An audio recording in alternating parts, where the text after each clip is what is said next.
राजधानी दिल्ली में बढ़ते प्रदूषण के कारण कई पाबंदियां लागू कर दी गई है। इन पाबंदियों में से एक पाबंदी ये भी है कि अब उन गाड़ियों को पेट्रोल, डीजल, सीएनजी नहीं मिलेगी पेट्रोल पंप में जिनका पॉल्यूशन अंडर कंट्रोल नहीं है। इस समय हम जनपथ लेन में मौजूद हैं और यहाँ पे एक पेट्रोल पंप में ये सुनिश्चित किया जा रहा है कि जिन गाड़ियों का पॉल्यूशन अंडर कंट्रोल नहीं है उन्हें सरकार के निर्देश के बाद जो है वो पेट्रोल, डीजल या सीएनजी ना दिया जाए। देखिए यहाँ पे एक एडवांस कैमरा लगाया गया है जो कि यहाँ आने वाली हर एक गाड़ी का नंबर चेक करके उसका पीयूसी चेक करता है कि उसका पीयूसी क्लियर है या नहीं, यानी पॉल्यूशन अंडर कंट्रोल सर्टिफिकेट पे वो चेक क्लिक्स पे है या नहीं। देखिए इस समय अगर हम आगे बढ़ेंगे तो आपको नज़र आएगा कि यहाँ पर गाड़ियों की लाइन लगी हुई है क्योंकि एक एक करके गाड़ियों का पीयूसी चेक किया जा रहा है और अगर पीयूसी क्लियर नहीं होता है तो इस कैमरे से हूटर बजता है जिसके बाद पेट्रोल पंप में काम करने वाले कर्मचारी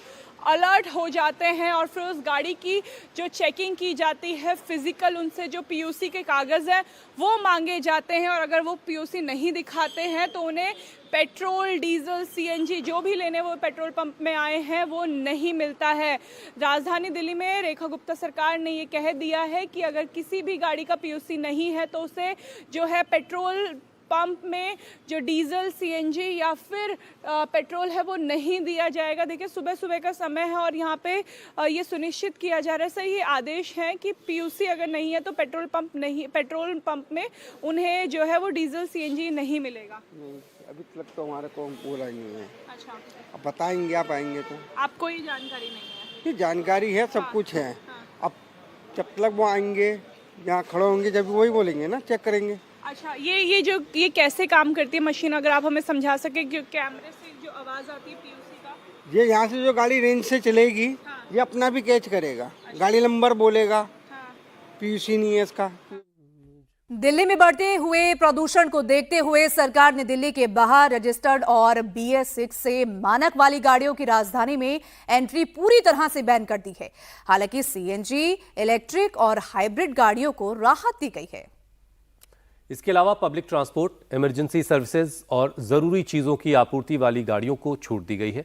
इसके साथ ही साथ रेत, गिट्टी, पत्थर, ईंट, सीमेंट यानी कंस्ट्रक्शन से जुड़ी हुई चीज़ों को ढोने वाली गाड़ियों की भी एंट्री पर पूरी तरह से दिल्ली में बैन है। ये फैसला ऐसे वक्त में आया है जब सर्दियों के मौसम में दिल्ली NCR की हवा बेहद जहरीली हो चुकी है। PM 2.5 और PM 10 जैसे खतरनाक प्रदूषण के कण तय मानकों से कई गुना ज़्यादा दर्ज किए जा रहे हैं। सरकार का कहना है कि अगर अभी सख्ती नहीं बरती गई तो हालात और भी गंभीर हो सकते हैं। दिल्ली में बढ़ते प्रदूषण की वजह से लोकसभा में भी हंगामा हो रहा है। आज लोकसभा में प्रदूषण पर चर्चा होगी। इसके बाद शाम 4 बजे केंद्रीय पर्यावरण मंत्री भूपेंद्र यादव प्रदूषण को लेकर के सदन में जवाब देंगे। और दिल्ली की तरह बाकी शहरों में कोहरे और प्रदूषण ने लोगों की परेशानी को और भी ज्यादा बढ़ा दिया है। 3 तस्वीरें आपको दिखा रहे हैं हम। 3 तस्वीरें चंडीगढ़, पटना, मुंबई की है। यहां भी प्रदूषण और कोहरे से आम लोग काफी ज्यादा परेशान हैं। चंडीगढ़ की बात करें तो चंडीगढ़ में भी गाड़ियों की रफ्तार थम गई है। वहीं पटना में भी कोहरे का सितम दिख रहा है। स्मॉग की वजह से मुंबई में भी दम घोटू हवा जो है देखने को मिल रही है। तो ये 3 तस्वीरें 3 अलग अलग शहरों के हालात को बयां कर रही हैं। चंडीगढ़ स्मॉग की चादर में लिपटा है तो पटना में भी इस वक्त कोहरे के साथ साथ पोल्यूशन की मार है। मुंबई में भी लोगों का दम घुट रहा है।